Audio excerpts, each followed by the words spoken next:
Hello everyone, Dr. Mungli here. So in this video I will be explaining one of the fate of our dietary carbohydrates, proteins and lipids. When we take carbohydrates, proteins and lipids in our diet for whatever the kind of food we take, so that will be broken down ultimately into acetyl-CoA molecule. As you can see from here, so carbohydrates, they will be broken down into glucose. So that part is shown here. So the carbohydrate, dietary carbohydrate will be digested into glucose. That's the predominant type of carbohydrate. And glucose is a 6-carbon molecule. So this glucose will undergo oxidation and become 2-pyruvate, and these 2-pyruvate will get into mitochondria and will be converted to 2-acetyl-CoA molecules. So these are the 2-acetyl-CoA molecules here coming from 2-pyruvate, and 2 carbon dioxides are released. Now the 6-carbon compound has already released 2 carbon dioxides. Now the rest of the 4 carbons, they are all in the form of 2-acetyl-CoA molecule, because each acetyl-CoA is containing 2 carbons there. Now lipids that are present in our body, so lipids will be basically digested into fatty acids in the intestine, and fatty acids will undergo oxidation. Commonly it's a beta oxidation process, and you get acetyl-CoA molecule. So on the other side, dietary proteins are digested into amino acids, and amino acids will undergo catabolism and you get acetyl-CoA. And if you take alcohol, and that is ethanol will undergo oxidation and will give rise to acetyl-CoA molecule. So whatever the food stuff that you are going to consume, whether you consume carbohydrates, proteins or lipids, or ethanol, that is alcohol, ultimately it is all broken down into acetyl-CoA molecule. So it means the food that we consume, it is differentiated based on the taste and all that in the mouth. Once it gets into our body in terms of metabolism, whether you take lipids, carbohydrates, proteins or alcohol, it is ultimately acetyl-CoA molecule.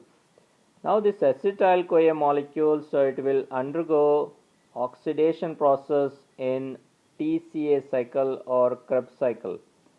Now the acetyl-CoA, that's a 2-carbon compound combined with a 4-carbon molecule oxaloacetate.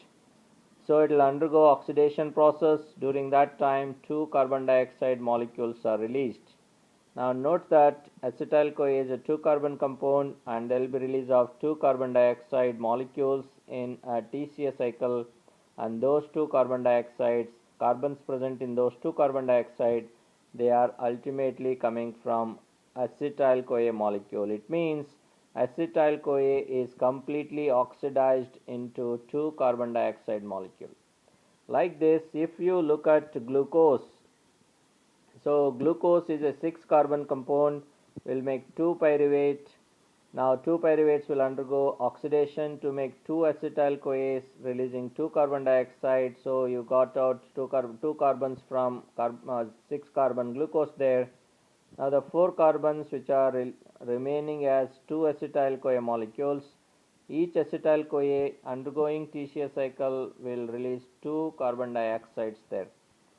Now these 2 carbon dioxides, so another acetyl-CoA molecule will undergo one more TCA cycle and release 2 more carbon dioxide. Ultimately there will be release of 6 carbon dioxide. That is what is complete oxidation of glucose, that is containing 6 carbon and releasing 4 carbon dioxide molecules when 2 acetyl-CoAs are undergoing complete oxidation, and 2 carbon dioxide already released here when pyruvates are converted to acetyl-CoA molecule.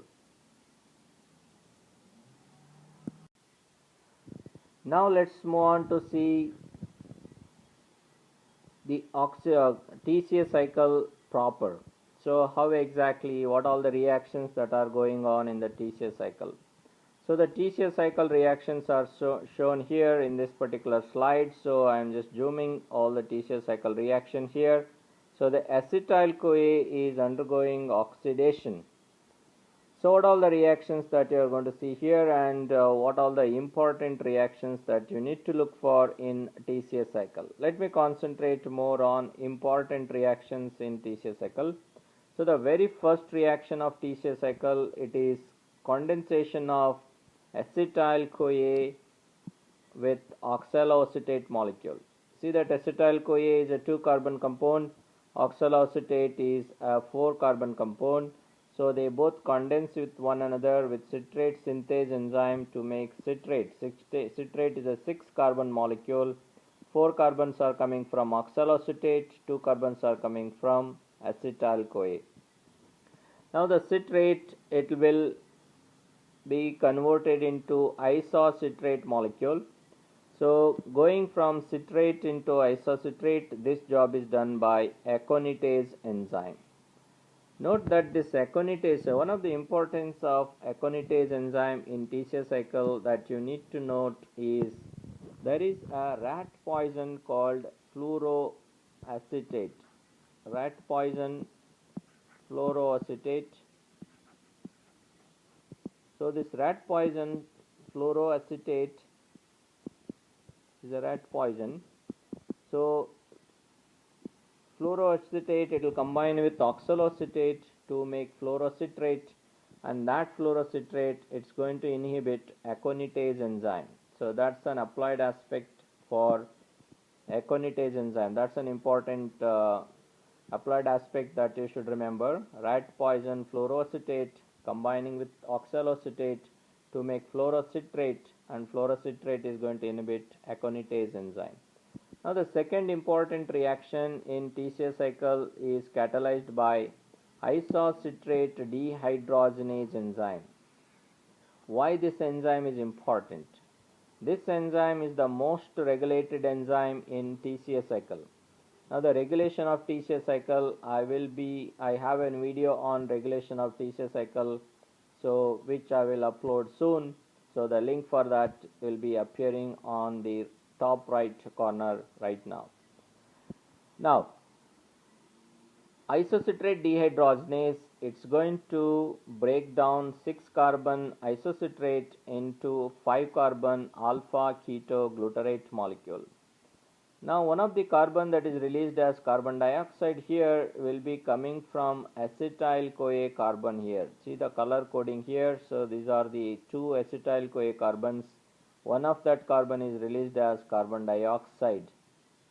And also in this reaction there will be release of NADH plus H plus. So isocitrate dehydrogenase catalyzes oxidative decarboxylation reaction. This is the most regulated enzyme in TCA cycle. Now let's move on to see our next important reaction, and that is catalyzed by alpha ketoglutarate dehydrogenase enzyme complex. This alpha ketoglutarate dehydrogenase enzyme complex is very similar to pyruvate dehydrogenase enzyme complex. It has got E1, E2, E3 subunits. It requires 5 coenzymes. What this enzyme does? It is going to catalyze oxidative decarboxylation reaction similar to isocitrate dehydrogenase. So it's going to remove one of the carbon that is remaining coming from acetyl-CoA. So this particular carbon came from acetyl-CoA, and that is released as carbon dioxide. And also there will be generation of NADH plus H plus in this particular reaction. Now the importance of this reaction is, so arsenate is going to inhibit arsenic poisoning, or arsenate is going to go and bind to thiol group, that is SH group of E2 subunit of alpha ketoglutarate dehydrogenase complex. Arsenate is going to go and bind to the thiol group present in the lipoate or lipoic acid, which is coenzyme for E2 subunit of alpha ketoglutarate dehydrogenase complex. So it will be bound by arsenate, thereby reaction will be inhibited. That's the importance of alpha ketoglutarate dehydrogenase. Apart from carbon dioxide is released in this reaction, NADH plus H plus released in this particular reaction. Now let's move on to our next reaction which is there in this TCA cycle, that is conversion of succinyl-CoA into succinate. This reaction is catalyzed by enzyme succinate thiokinase enzyme. So during this reaction, high energy thiol group which is broken down releasing reduced coenzyme A, and this is an exergonic reaction here, breakdown of thiol group from succinyl CoA converting to succinate. It's an exergonic reaction, and that energy is used to combine GDP with PI to make GTP. So there is a generation of guanosine triphosphate in this reaction. This is the importance of succinate thiokinase because this enzyme is going to provide GTP needs of our body. There are very few reactions in our body where GTP can be synthesized. Succinate thiokinase is one such reaction where we can generate GTP for all the biological requirements of GTP. That is an important point. Now succinate is a 4-carbon molecule, so succinate is converted to fumarate. Conversion of succinate into fumarate, it is done by succinate dehydrogenase enzyme.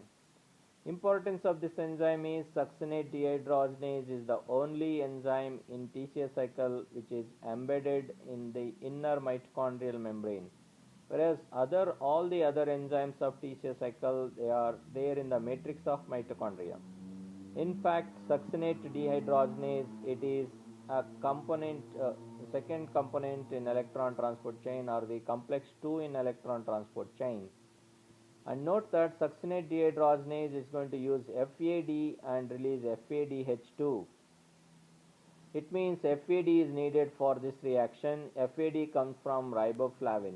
So in the riboflavin deficiency, succinate dehydrogenase enzyme can decrease its activity because there will be shortage of FADs. Now the FADH2 produced here, it can get into complex 2 of electron transport chain, and that is nothing but succinate dehydrogenase enzyme itself. Now let's move on to see our next reaction in TCA cycle, that is conversion of fumarate into malate. This is done by fumarase enzyme, and this is not as important for the exam point of view. Now once you get to malate, so malate is converted to oxaloacetate. This job is done by malate dehydrogenase enzyme.